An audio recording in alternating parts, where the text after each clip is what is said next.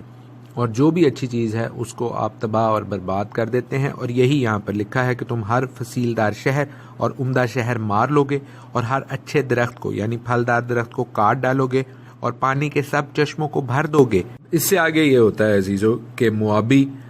بادشاہوں سے، ان تینوں بادشاہوں سے، ان کی آرمیوں سے لڑنے کے لیے تیار ہوتے ہیں،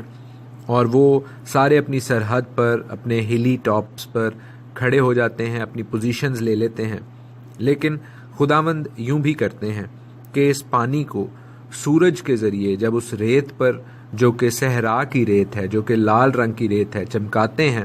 تو لوگوں کو یہ خیال آتا ہے، یعنی موابیوں کو یہ خیال آتا ہے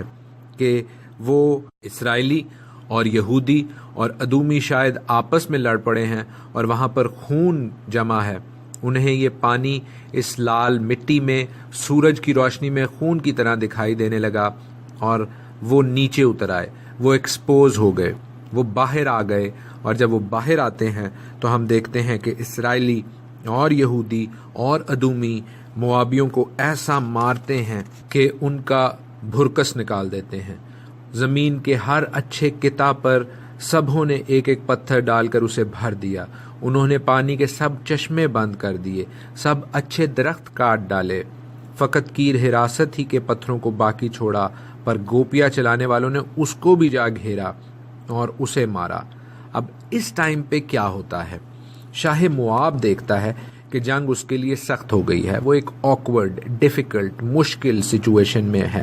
تو وہ ایک خاص 700 شمشیر زن مردوں کا دستہ لے کر، جیسے کمانڈوز ہوتے ہیں، SSG کمانڈوز، ان کو لے کر جاتا ہے کہ شاہ ادوم کو اس جنگ میں سے توڑ سکے۔ لیکن جب وہ اس کے پاس پہنچنے کی کوشش کرتا ہے تو وہ اس تک نہیں پہنچ سکتا۔ پھر 27ویں آیت میں جہاں پر لکھا ہے کہ تب اس نے اپنے پہلوٹھے بیٹے کو لیا جو اس کی جگہ بادشاہ ہوتا، تو عزیزو